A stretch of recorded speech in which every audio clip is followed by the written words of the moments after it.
So hello YouTube, I'm back with another video. This time it's the start of a whole new series of something I wanted to try for a while, which is closed universe overviews. In this particular case I'm picking the Marvel Noir closed universe because it's relatively small and tight, and also because with the release of the Into the Spider-Verse movie, I know a lot of people are quite curious about this Spiderman Noir character, which has been voiced by Nicolas Cage.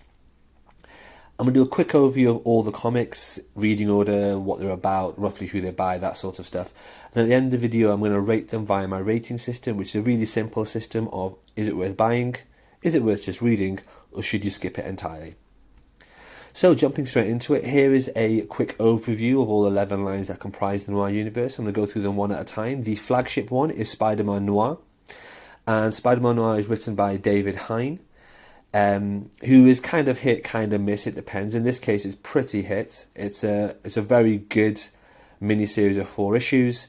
You can see the art there is quite punchy, it's well coloured, it's quite kinetic and so on. In this, Peter Parker is still a reporter, but very inexperienced, although still just as idealistic as ever.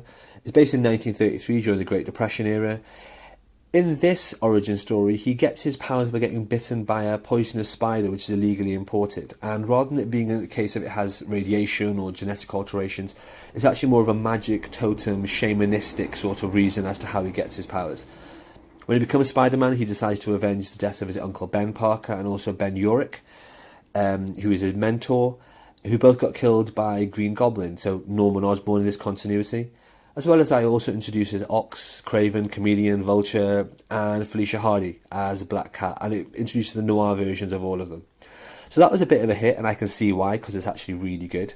So in 2010 they followed it up with another 4-issue miniseries, again written by the same people, called Spiderman Noir, Eyes Without a Face. So some people think Eyes Without a Face is just a subtitle for Spiderman Noir. Actually, not quite that. It's actually the subtitle for the second in that series. So it takes place a few months after the events of the first series, set in 1934. Peter Parker's got a new problem. The city's now got a new crime boss. And as he investigates it, it introduces new things like Otto Octavius, Sandman, Mary Jane, and Jean DeWolf. Or Jean DeWolf, possibly. Also includes a lot more about Black Cat, and it is just, again, really interesting, good fun, good solid read, great artwork, well recommended.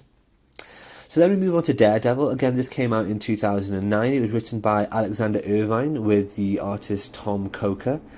It's got kind of heavy, scratchy, angry art in that Malieve style, I guess, although obviously it is drawn by Coker. Familiar characters like Foggy, Bullseye, Fisk, with a couple of twists here and there. In this, Matt doesn't actually get his powers from a chemical spillage, but he still kind of has them. He just sort of develops like this mad ninjutsu skills himself. Next one up is Iron Man, which actually most people don't realise was written by Scott Snyder back in the day. So that's a 2009 story by Scott Snyder. It cast Tony as a bit of a more swashbuckling Indiana Jones style character, like you can probably see from these pictures. The art is much more coherent, much more conventional. It's basically just another origin story for him, but this time just involves Nazis, jungles, daring do, that sort of thing. Then, again, still one of the 2009 launches is Luke Cage Noir, written by Mike Benson and Adam Glass. The artist, I think, for this is Sean Martinborough. As you can see here, similar sort of artwork. The covers are kind of punchy, but it's a story set in Harlem, revolves around prohibition and race, and around the idea that Cage is bulletproof. Spoiler warning, he's not bulletproof. This is much more about social commentary, quite powerful imagery. Again, it's got a noir, dark tone and style to the artwork. Next we've got Punished Noir, written by Frank Thierry. Not a massive fan of Frank Thierry. Again, he's one of those kind of hit and miss guys. The story itself is just a standard grim, gritty revenge story you'd expect from Punisher, to be honest. A slight twist in that in this case is Frank Castle Jr. doing the killing. He's fully grown now, after the rest of his family died. Again, sort of a gritty noir sort of artwork, although not as scratchy and angry as the Daredevil artwork, obviously. Alright, then one of the ones that people are really curious about was Wolverine Noir. This was written by Stuart Moore with art, I think, by C.P. Smith. In this one, Logan's actually a PI. He's not a mutant, no healing factor, no claws, and he's got a kind of a confusing relationship with Dog from the Origins miniseries, to be honest. The whole thing is a bit of a weird twist of the Origins Mirror series because it includes the character Rose and so on as well. It's okay, the characterization's kind of hit and miss, the artwork's a bit of a mess and doesn't really go anywhere. The next one that I want to touch on is a one-shot called Weapon X Noir. Now, unlike everything else I've talked about, this isn't 4 issues, this is one single issue. And a lot of people think it's a follow-up and linked to Wolverine because it came out in 2010. That's why I put it here in my little infographic, but what I will stress is that it's not a follow-up at all. It's a completely separate thing, it's a one-shot. It's written and drawn by Dennis Calero, who's kind of like average at both of those things. And it's all about Nightcrawler. So don't get confused and don't believe the hype. Moving on to the next one then, we've got XMen Noir, which was written by Fred Van Lente, again with Dennis Calero, the guy that did Weapon X on the artwork, but he's just doing the artwork here. A bit of a strange twist on X-Men. Basically, in this reality, the X-Men are a group of sociopathic teenagers recruited by a psychiatrist called Charles Xavier. And what he does, he takes in delinquents and trains them to be criminals because he believes that sociopathy and being a sociopath is in fact the next state in human evolution. So again, there's no mutants here, but that's what he thinks evolution is. So you've got the classic members, the original 5, Cyclops, Iceman, Beast, Jean Grey and Angel. And there is Eric Magnus, so the guy we normally know as Magneto, except he's the chief of detectives in the NYPD homicide department. Now he believes in eugenics, which is like a random thing to throw in. And he's got a son called Peter, so like Quicksilver. Series has got loads of Easter eggs like that, actually, to be honest, like absolutely dozens of them, from stuff like Remy LeBeau to Unis the Untouchable to Banshee. None of them are actually like their mutant counterparts, but it just goes on and on. Interestingly, one thing that is also in this, as well as the artwork that I'm showing you here, it also has a backup story written in like a pulp sci-fi way and with pulp sci-fi artwork, and it's about Sentinels, Apocalypse, Bastion, that sort of stuff. It's kind of fun, but really it feels very sort of 50s Flash Gordon-y.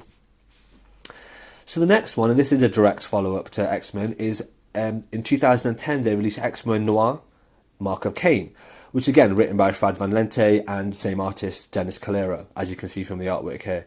Direct sequel to X-Men Noir, with everyone basically scrambling trying to find the gem of Cyttorak or Kittorak, which obviously, as we know, is what causes Juggernaut to become Juggernaut, and in that case it introduces the mercenary Cain Marco. Again, not great, pretty weak, wasn't massively excited by that. So the last one on this map here is Deadpool, which I've sort of thrown here kind of by itself because actually it's not called Deadpool Noir, it's called Deadpool Pulp. I don't know why they did that. I guess it's a nod to this whole breaking the fourth wall thing that Deadpool does. One thing I really liked about this is the covers, which are by Jay Lee. Unfortunately, the interior artwork is not. The interior artwork is done by Lawrence Campbell, which is a massive shame and a bit of a bait and switch. Written by Adam Glass and Mike Benson, this series is okay. It includes Cable, which it doesn't make a big thing of in the covers, but it actually does. And in this is basically about Wade Wilson, who is properly crazy, but has no superpowers. It's more a prisoner of war PTSD story than anything else, to be honest. Although at the end it does sort of hint and tease towards like getting superpowers and a few other things. It's okay. The Jay Lee covers are the best part, to be honest. So here we have the overview of the universe again. That's the entirety of Marvel Noir from end to end, from 2009 to 2010, every single Marvel Noir comic, when it was released and what's contained in it. What would I recommend? Well, if you were going to buy them, I would recommend buying both the Spider-Man ones. That's what I've done. They're available in hardcover and they're great. If you're going to read them, then I'll throw the net a little bit wider and say actually Daredevil and Iron Man are probably worth a read. They're not bad. But the rest of them, I honestly can't recommend them. Anyway, I guess that's the end of the video. I really hope you found it useful. In terms of what's happening with the Noir universe, I don't know, but I would suspect that Marvel may well throw out a Marvel Noir omnibus sometime soon. Because when you think about it, it's only 41 issues they need to include. That's well within the remit of what an omnibus could be. And with all the hype about Into the Spider-Verse and so on, I think that kind of makes sense. On that note, for anyone that saw Into the Spider-Verse and liked Spider-Man Noir, that's actually a character voiced by Nicolas Cage. And quick plug here, Nicolas Cage is actually a cameo character in Volume 3 of my episodic novel No Gods or Kings. Which takes us to the end, where I ask everyone to please like, comment, subscribe, and if possible check out my episodic novel No Gods or Kings on Amazon. Each episode is about 200 pages, only for $1, and it's about comic books and superheroes. Thanks so much for listening, guys. As always, stay classy.